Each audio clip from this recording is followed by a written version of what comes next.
Orang hanya tahu Rusia menginvasi Ukraina, akan tetapi mungkin mengkesampingkan 26.000 personel tentara bayaran yang dikirim berasal dari lebih 27 negara di dunia, semuanya untuk membantu Ukraina. Mungkin saja atas nama Privacy Army, namun, demikian banyaknya negara yang terlibat menghasilkan fakta lain. Jadi kita patut belajar dari Rusia, tentu saja belajar dari sudut kebaikannya, jangan sudut keburukannya. Rusia diembargo secara ekonomi, embargo yang tidak pernah terjadi sebelumnya di atas dunia ini. Diembargo secara teknologi, dikucilkan dari diplomasi, mata uangnya diserang. Pokoknya Rusia dikeroyok para raksasa kaya raya, dengan tambahan sanksi-sanksi yang semakin lama semakin berat, seolah seluruh belahan dunia barat mencoba menggencetnya habis-habisan. Lihat, yang mengeroyoknya bukan negara sekelas sayur asam. Di sana ada Amerika sang superpower militer, superpower ekonomi, superpower mata uang. Di sana ada Inggris, mantan superpower Eropa, mantan penguasa lautan, ada Jerman, ada Italia, ada Prancis, Swiss, ada Jepang, ada Australia, ada Kanada, ada Polandia, dan masih banyak lagi. Semuanya adalah negara-negara super kaya, yang memakan lebih 60% porsi kue ekonomi dunia dengan biaya hidup rakyatnya yang mahal-mahal. Sekilas Rusia pasti akan hancur ekonominya, pasti akan resesi. Ayo kilas balik. Februari lalu, ketika pertama invasi dimulai, Barat gotong royong memberikan sanksi, menjatuhkan embargo ekonomi dan memutus Rusia dari sistem keuangan internasional. Rubel segera menyusut drastis, Barat bersorak.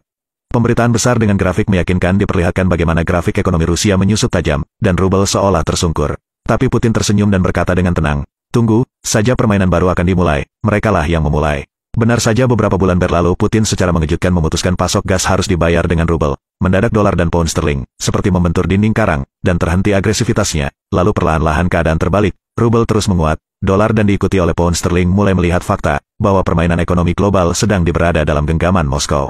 Ekonomi Eropa memburuk, sektor industri sebagai tulang punggung kekayaan negara mulai merasakan sakit dan Rusia seperti sudah menghitung musim dingin, The Inter, sebagai tambahan bala tentaranya. Gas tiba-tiba terancam diputus. Masyarakat Uni Eropa panik, lebih kurang ajarnya, Inggris berencana memutus pasok gas mereka ke Belanda demi menyelamatkan diri sendiri. Di Kremlin tampaknya Putin tenang-tenang saja, tentu saja dia masih mumet memikirkan akhir peperangan, atau dia bahkan berencana memperpanjang peperangan, untuk membingungkan sekaligus lebih mengacaukan ekonomi Barat. Tentu saja Rusia terkena inflasi, uang dan aset-asetnya yang sangat banyak di luar negeri dibekukan alias dirampas Barat, itu risiko permainan ini. Namun taruhannya menggiurkan, kemenangan tampak jelas karena kartu turf energi Rusia yang nyaris menguasai dunia. Lebih-lebih Barat juga tidak memperhitungkan fakta bahwa Rusia sudah lama tidak tertarik dengan para investor, hanya sedikit investasi asing di negara beruang merah, kebalikan dari negara-negara lain. Langkah ini diikuti oleh Cina yang alih-alih mencari investor mereka malah lebih suka menjadi investor dan terus menginvestasikan kekayaan mereka untuk menguasai dunia. Itulah sebabnya ketika para investor keluar dari Rusia mereka malah sengaja diusir dan nyaris tidak memberikan dampak apa-apa terhadap ekonomi Rusia. Kini rubel menjadi mata uang terbaik di dunia.